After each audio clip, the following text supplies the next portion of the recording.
Kemudian menghadap kiblat pada seluruh wudunya. Nah, berarti kalau nya malang-alang wudu lah kadang kiblat. Jadi kita tinggal sunat tuh. Kemudian dan meninggalkan berbicara di tengah-tengah wudunya tanpa ada keperluan selain zikir. Pandir itu makruh. Dan tidaklah dimakruhkan mengucap salam kepadanya. Orang wudu kita salami kada makruh. Dan tidak makruh salam darinya atau orang wudu melihat kawan di Assalamualaikum ya ada makruh juga. Dan jawaban darinya atau tadi orang wudu kita salami Assalamualaikum nyunyuti Waalaikumsalam kada makruh. Ini karena berdoa ini termasuk zikir lah. Kan salam itu kan doa juga hukumnya. Termasuk zikir ada apa. Dan meninggalkan mengelap. Nah, jadi bila imbah wudu dilap makruh tanpa uzur. Adanya uzur kayak Pak. Orang misalkan imbah wudu turun ke tanah. Nah, di tanah tuh harinya gak ingin. Nah, sedangkan debu-debu di jalanan ini tercampur macam-macam. Nyata bener kan di debu di halaman tuh luas kan. Debu banyak situ bekas kucing bakal bihira atau sampai nang anjing misalkan pernah mau bihira di halaman yang luas itu. Jadi tanah nang karing itu kan tercampur lawan najis. Nah, ketika nya campur angin kan lo tau kemungkinan besar kan ada najis. Marikit kan di mana di awak seorang nang besar tadi. Jadi supaya jangan marikit kan dilapis dulu. Lalunya debu kan marikit. Nah, itu kada makruh ujur. Atau lagi masalah yang kedua aja kisahnya orang mati. Nah, orang mati itu kan diudui. Yang udah diudui dilap kurang. Kenapa? Supaya jar lambat buruk. Nah, bisa besar-besarnya itu jadi kapan kita cepat buruk ya. Ada juga itu namanya keterangannya tuh. Maka itu kada makruh malapnya tuh. Nah, nyata benar karena mengikut Rasulullah SAW. Nabi itu mbah wudu kada ada sih malap, malahan dijulungi Nabi mbah mandi wajib dijulungi sidin to handok atau lap demu sini makai. Nah, ini ngalih pang kita leh. Nah, aku kayak pakai mana tengah-tengah ini lah. Nabi itu mbah mandi wajib dijulungi bini sidin. Kita andok kan kada demu sini makai. Atapnya besar dah. Tapi Nabi itu pulang nih. Kada kayak kita pang besarnya itu kan. Kada besar nang maulah jadi diget tah. Mun kita lah bermandi itu kada dianduki leh. Langsung pakai baju apa berhimananan kah. Dapat diget nih. Jangan marget baju apa kada mandi itu praktis jangan kada diandukan. Nah, kita. Nah, itu lah kayak apa tengah-tengahnya antara yang itulah. Itu kan masalah kita kebersihan pulang lah. Kebersihan, Bang. Jarang paling gini deh, jadi kan orang berbaju tuh ada teh mananan gitu, baju putih nih ada teh mananan gitu. Jarang ini deh. Mungkin kita ini memakai kada anu kada lawas bener deh baju itu tuh memakai lah. Pakai teh mananan gitu. Sini teh mananan gitu. Wudu tuh Bang, mungkin ada besar-besar tuh. Halo, kira-kira ada kan. Baju teh mananan gitu. Ini jarang nih orang baju teh mananan. Entah karena kainnya kan baik atau karena orang memakai kada kayak beri lawasnya lah. Soalnya ganti baju kan. Nah, mungkin beri itu lantaran ya tadi kada nang kan. Kada dilap tadi lah. Nah, itu kayak jalan tengahnya lah. Jadi dari segi menjaga kebersihan kan bagus. Supaya baju itu jangan riget nah. Jadi dari segi mengelap tuh bukan niatnya ngelap tuh kada senang dengan baju tadi.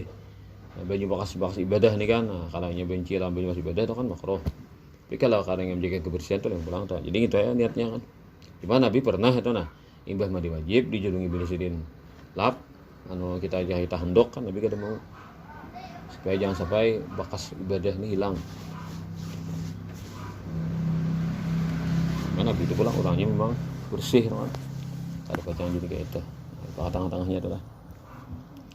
Dan 2 kalimat syahadat sudahnya itu sudah wudu tadi. Dengan ketika tidak lama ada jeda. Namun kalawasan sudah kada lagi. Jadi budaya kan wudu di kamar mandi baca doanya ke kamar pakai baju.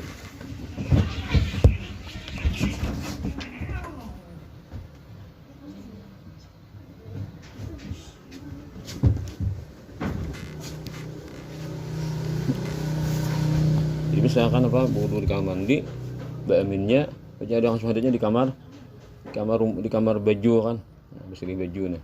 Udah asalnya lawas jedanya. Lawas jeda nah lagi hilang dah kesunahannya menurut adat lah. Nah dikira-kira tah anggaplah 2 menitan, lebih 2 menit to bilang paket dehnya mualatnya. Lalu dia membaca sambil menghadap kiblat, lagi mengangkat 2 tangan dan pandangan ke langit. Nah ini kan karena langit itu kiblatnya doa, walaupun dia tunanitra tetap ke langit mata gitu. Nah masalahnya berdiri duduk kenapa lah, cuma kita bisa kan berdalakan berdiri binin duduk tahu ini kayak pakai binin nih. Bahkan itu kan bidanya itu binin duduk bamin budu nih, lakian berdiri bahari itu kayak itu. Wah ini tuh gini masih sama. Binian itu bila tontong budunya duduk baminnya tuh. Ada lakian berdiri. Kayak jadi adat kebiasaan udah lihat kayak itu. Memang ada depan anjuran di agama itu kan. Maka itu narai biasanya beri. Wah ini toh sikah. Nah sebelum ini baca lo alhamdulillah lah, bismillah, alhamdulillah, salawat nyari nih ada langsung nih nah asyhadu an la ilaha illallah wa la syarikalah wa asyhadu anna muhammadan abduhu rasuluh. Nah itu dari 2 kalimat syahadat itu ada apa pula sambungannya pula lah. Nah bagus lagi itu doanya. Cuman seandainya ingin ditunggal dibaca cukup aja deh, karena hadis yang diriwayatkan Imam Muslim nomor 234 dari Rasulullah SAW, man tawadda'a faqala asyhadu an la ilaha illallah wahdahu la syarikalah wa asyhadu anna muhammadan rasulullah darilah putihat ila akhirih putihat lahu abwabul jannati zamaniyah yadkhulu min ayyiha syaa. Itu ada hadisnya tuh di bawah itu lah dengan riwayatnya.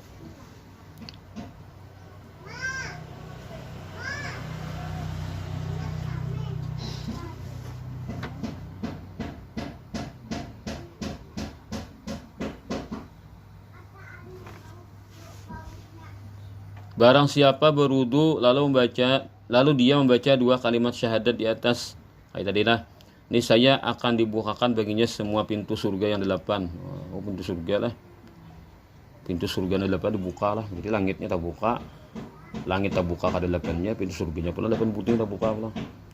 Dia dapat masuk dari pintu manapun dia mau. Namanya benar. Lalu bacanya incanan lah, kamu untung deh.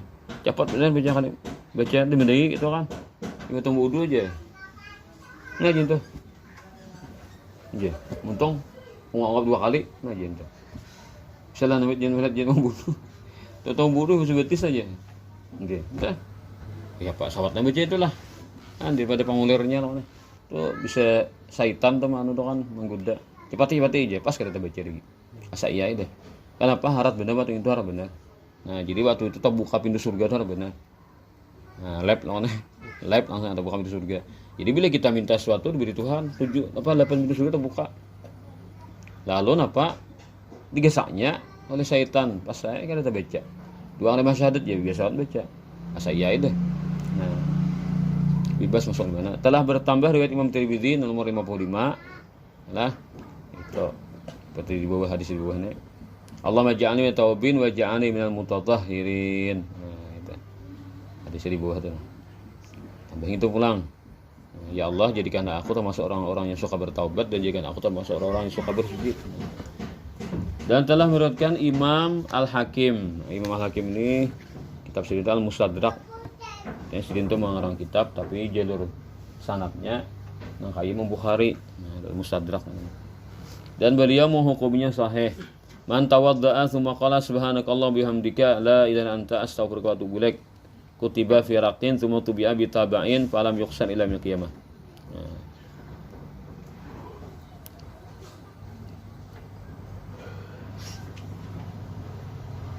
Hadisnya 2 macam dah, kisah seorang hafil lawan doa berwudu deh.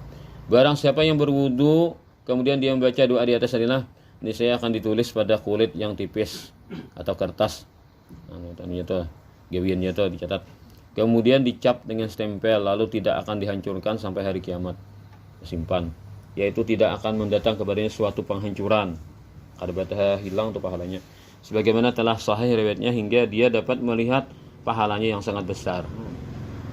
Jadi doa ini jangan tak baca lah, tidak ada di risalah hadiah ini kan ada. Risalah hadiah.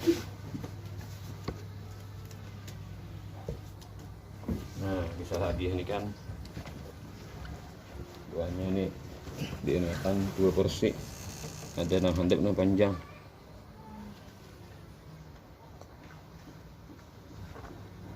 Nah, ada doa setelah wudu yang panjang, itu asyhadu an la ilaha illallah wa la syarika lah wa asyhadu anna muhammadar rasulullah subhanakallahumma bihamdika asyhadu an la ilaha illa anta amiltu su'an wa dhalamtu nafsi astaghfiruka wa atubu ilaik faghfirli wa tub alayya innaka antat tawwabur rahim.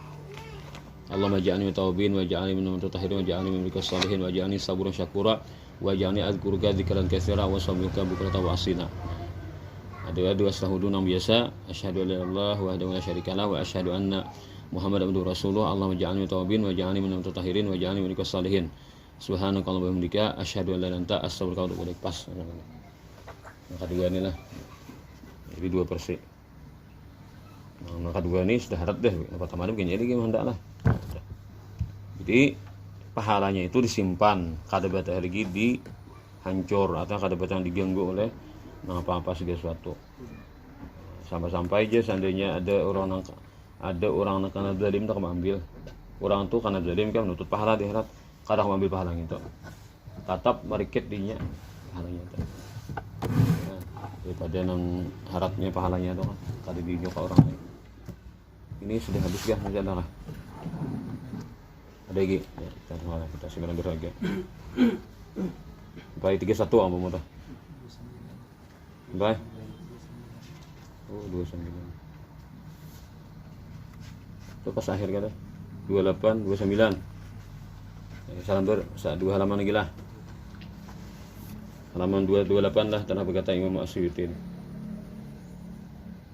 Qala guru bengil tanah berkata Imam Asyuyuti. Qad aksara Ibnul Jauzi fil mawdu'at min ikhrajid dha'if bal wa minal hasan wa min as-sihah kama nabbaha alaihi al-huffaz wa minhum Ibnu Shalah. Artinya Ibnu Jauzi ini padahal harap mengkritisi sampun urang lah. Mengkritisi kitab urang harap Ibnu Jauzi nah. Mengkritisi kitab urang tuh maudhu' anu nah. Hanya sidin saurang bermasalah juga tak sidin. Ibnu Jauzi telah banyak memuat dari hadis-hadis dhaif, hasan dan dari sahih. Ia masukkan ke dalam golongan hadis-hadis palsu.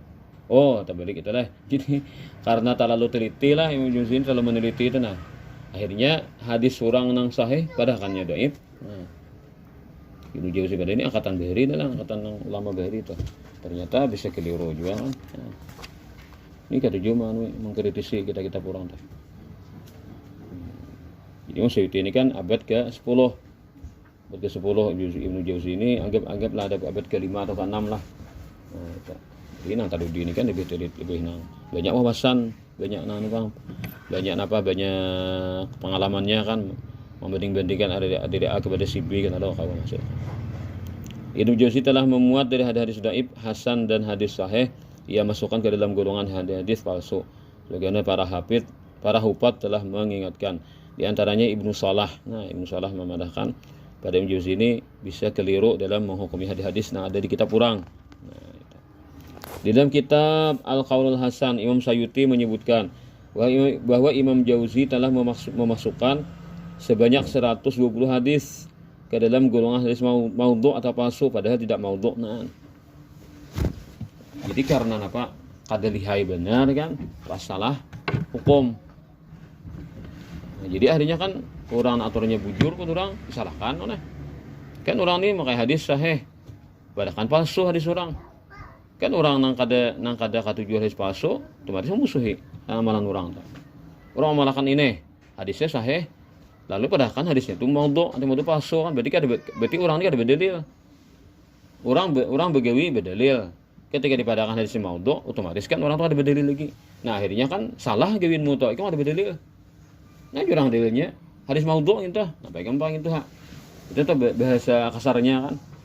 Akhirnya napa pas bila orang nang pro lain Ibnu Jauzi otomatis mantap tuh kepada orang mengamalkan amalan dari hadis-hadis yang diponis maudhu' tadi. Wa mimma lam yusib fihi Ibnu Jauzi itlaquhul wad'a bi kalami qailin fi ba'di ruwati fulanun dhaif aw laysa biqawiyyin aw layyinun fa hakami bihi min ghairi syahidi aqlin wa naqlin wa mukhalafati kitabin aw sunnatin aw ijma'in wa hadza udwanun wa mujasabatun intaha. Nah. Artinya setengah daripada buku ketidaktepatan Ibnu Jauzi, ia mengatakan palsunya hadis dengan sebab perkataan orang yang mengatakan bahwa setengah rawinya pula itu dhaif. Jadi kan bener tetamu di hadis teh jurang nih parawinya ini dhaif, langsung diponisnya maudhu, padahal kan itu boleh gitu. Ingin jepuna sipulan jurang mau dhaif itu paling hadisnya dhaif. Paling kancang atau paling keras, paling berat hukumannya kan dhaif. Sakalinya dia dipadahkannya maudhu, nah itu kan gegabah loh nih. Atau tidak kuat atau lemah, ini kan bubuhan yang dhaif, maka dihukumkannya menjadi hadis palsu kan. Itu jadi kada menghargai lawan perjuangan orang lain. Kan ulama tuh kunyuk-kunyuk cara hadis tuh kan. Nah, gara-gara ulama tuh kan setelah menemukan lalu dipadahkan ini hadis dhaif. Artinya ini perjuanganku kan saya ini nah harus aku hasilkan kayak ini. Jangan dibuang-buang hasil perjuangan orang loh nih. Kan orang tuh mencari hadis kemana? Kunyuk mencari hadis kan. Cuma orang ini antara ahli hadis, padahal kan orang hadis ini perawinya lemah jurang. Artinya ini karena ada karena menyambungkan kisahnya nih kan di lain-lain karena maka hadis tentang ahli dhaif ini bisa berubah jadi hasan. Kenapa? Karena ada jadi ulama lain pun tak oleh juga sama itu hadisnya kan. Kada beda orang lemah beratan lemah tuh dihukum lemah beratan mana? Kan kayak sapu lidi lah mana? Amun sabuting lidi jangan patah nyaman matah. Munnya berkumpul awalnya dipatahkan sekaligus. Nah kayak itu tuh hadis tuh bilanya dhaif tuh menyurangan aja, dhaif tuh menyurangan mungkin bisa dikatakan hadis ini lemah. Artinya ketika bisa dicurigai lah. Hadis ini kata kawa diperjuangkan. Tapi ketika hadis itu banyak, lemah tapi banyak lama-lama banyak benar. Maka lama-lama tambah lemah jadi karas jadinya kan. Artinya dikuat jadinya. Nah, itu tuh kayak hadis talqin dah. Talqin kan hadisnya dhaif ya, tapi karena banyak riwayatnya, jalurnya banyak, lalu saling menguatkan. Sehingga pun kita menggawing itu. Nah, ini gara-gara dhaif diponis maudhu. Nah, gegabah lawan ini. Tanpa mengemukakan syahid atau penyaksi dari akal maupun naqal. Kada berkoram hadis lagi langsung tiba di tempat tanpa mengemukakan syahid atau penyaksi dari akal maupun naqal atau menyalahi Quran atau hadis atau ijma. Ini adalah perbuatan zalim dan kurang penyelidikan. Maka orang ini kan terkenal Ibnu Jauzi ini kan banyak benar disebutkan di kitab tuh ada kadang-kadang muncul kan nama Ibnu Jauzi ini. Nah, salahnya itu kan ya memang pang keberhati-hatian pang asalnya lah. Tapi kan kegagahannya tuh fatalnya tuh kenapa orang akhirnya karena terjadi apa pro dan kontra amalan tuh karena kan orang menggawi amalan gini disikong tuh kada besar. Nah gara-gara umpat padahal maudhu tadi tetap akibatnya. Nah karena Ibnu Jauzi ini kebuah pulang masanya kan ada pula anak itu kelakuan. Nah hanyaran kan ada. Nah hanyaran mati orangnya lah. Terkenal gara-gara apa surat kabar Inggris makan mempopulerkan kan lalu seolah-olahnya kan orang tuh alim besar padahal tuh benar disayanginya benar kan ibu pengikutnya kan jangan banyak hantam juga kabul kita sampai Imam Bukhari kan hadis Imam Bukhari badakannya dhaif. Ya. Sebagai sebuah contoh lainnya dalam bagian ini bagian berikut ada sebagian orang telah mengatakan bahwa orang yang baik-baik sebagai pembohong. Nah, pada orang yang baik kan barang pembohong. Muhammad bin Qasim al-Asadi kadzab al-haditsu maudhu'ah aja. Artinya Muhammad bin Qasim al-Asadi itu adalah pembohong. Hadisnya palsu. Padahal kata Imam As-Sayuti, nah, ini orang adalah dari Rijalul Turmudi yakni orang yang diambil riwayatnya oleh Imam Turmudi. Imam Turmudi mengandalkan Muhammad bin Qasim Demikian pula Ahmad bin Abi Khaisamah telah meriwayatkan dari Ibnu Ma'in yang mengatakan bahwasanya Muhammad itu seorang yang thiqah dapat dipercaya. Aku mengambil daripadanya. Nah, ada yang bilang menguatakan. Jadi kan menuduh jadinya lah. Nah, akhirnya kan pas hadis nang jalur sidin pas kana. Nah, jadi kan hantamnya ini bilang kasentral bener lah. Masalah usul hadis ini kan bila mau orang bujur padahal salah kasentral. Kenapa? Karena hadis ini jadi dalil. Ada gampang hadis ini kan jadi dalil. Jadi sentral dihantam otomatis orang beramalan lalu disalahkan bila berdalil dengan hadis tersebut. Nah, jadi kan hati-hati loh mana nih memponis hadis orang nih. Ponis dhaif atau memponis maudhu lebih ganas lagi kan. Akhirnya pas orang. Nah, jadi Jadi apa, kacau. Jadi ulama bijaksana itu kan mereka memandang pulang ke dalam isi hadis. Hadis itu kayak apa? Nah, isinya nah dikatakan maudhu itu kayak apa? Nah dikatakan dhaif itu kayak apa? Amunnya sejalur jadi dengan Quran hadis. Kalau sebuah kancang gulugan namanya masuk aja tuhnya dalam perintah agama itu kan. Nah itu tak. Nah kayak Allah melakukan sumtu tadi. Padahal kan dhaif hadisnya. Digalakannya. Nah, bila baca doa puasa jangan baca Allah sumtu. Apakah anunya kan alasannya kan meninggalkan doa itu kan gara-gara hadisnya dhaif ya kan. Jadi kayak para alimnya lah, kayak paling teliti lah dalam beragama. Padahal kan itu kada menghargai lawan perjuangan para ulama. Orang tuh mencari hadis itu gara-gara hadisnya dhaif lalu dibuang, disurang amalan jadi diamalkan lagi. Amal kasum tuh dari kan tuh kan menghargai, kada menghargai perjuangan ulama. Padahal isinya di mana salahnya doa gitu. Nah cari jadi kayak itu aja, cari ke dalam matanya hadis tuh bermasalah apa kah? Nah bila bermasalah hanya kan ditinggalkan. Jadi bila dhaif kada mesti kan isinya tuh kada baik. Hadis itu dhaif kada mesti jelek isinya. Bisa aja dhaif tapi bagus isinya. Nah itu kan. Jadi orang mengikuti pulang dari segi isinya itu bertentangan kalawan Quran hadis kada kah? Nah bila bertentangan hanya kan ditinggalkan. Nah, itu aja lah bijaksananya ulama tuh. Nah sehingga karena ulama tuh ada yang mengarang kitab tuh keluaran hadis dhaif. Jangan dhaif mau doa kita keluar kan hadis. Jadi kita ya bijaksana lagi. Nah cuma kan kita nak ada mengerti kenapa lalu kita mengaras. Ini hadis nih ada di kitab anu. Hadis ini Nabi bersabda. Lalu kita mengatakan ke orang awam kan mengarang-aras ke orang awam. Nah itu pulang kita kada kawa pulang kita kada bijaksana pulang. Tak ada hadis dhaif itu kan kencang benar juga. Jangan mau tani itu harap dia mau tani. Bila memberikan informasi supaya menganjurkan suatu amalan itu pulang gencang benar juga kan dirinya tuh. Semangat bener juga hadis dhaif tuh kayak itu pulang. Nah jadi kita bijaksana kan nah. Apalagi maudhu lah. Nah hati-hati. Jadi kita tuh tengah-tengah. Jadi kenapa ulama tuh membuat hadis nang dhaif dibuat aja, nang maudhu dibuat aja. Mereka ingin mengajak kita supaya berpikir artinya kan ini nah walaupun dhaif bagus saja. Ini walaupun maudhu tapi sesuai aja dengan perintah agama kayak itu maksudnya kan. Tapi ketika kita tahu pada ini dhaif ini maudhu, kita kan bisa bakancang-kancang mbui orang gimingin toh pulang. Kita membuat hadis dhaif ini kan mengutani orang awam atau apa nih mengarasi orang awam atau hadis maudhu tadi kan kita bawa kepada dalil-dalil bawa pada suatu berita yang pasti benar atau kan kita jangan bilang itu terlalu pulang juga. Jadi tengah-tengah lah. Nah, itu. Nah, dengan keterangan-keterangan tersebut di atas tahulah kita bahwa ada orang-orang yang dengan mudah mengatakan hadis dhaif atau hadis hasan atau hadis sahih itu dimasukkan ke dalam golongan hadis palsu atau setidak-tidaknya mereka mengatakan bahwa hadis sahih itu lemah. Oleh karena itu hendaklah kita selalu berhati-hati, jangan masa bodoh asal telan saja perkataan orang-orang sehingga tidak mau lagi menghiraukan fatwa-fatwa dan pendapat-pendapat ulama yang besar-besar sebagaimana akhir-akhir ini banyak sekali kita temui. Nah, jika sekiranya tidak paham, bertanya kepada orang-orang yang benar-benar ahli di dalam hal ini. Jadi kita banyak mengaji juga kan, dan selamat tuh banyak mengaji juga. Kita nang sekadar dapat informasi kayak itu aja kan, hati kita.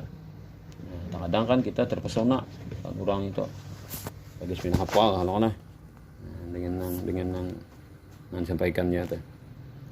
Padahal kada ahli bujur juga. Wallahu alam.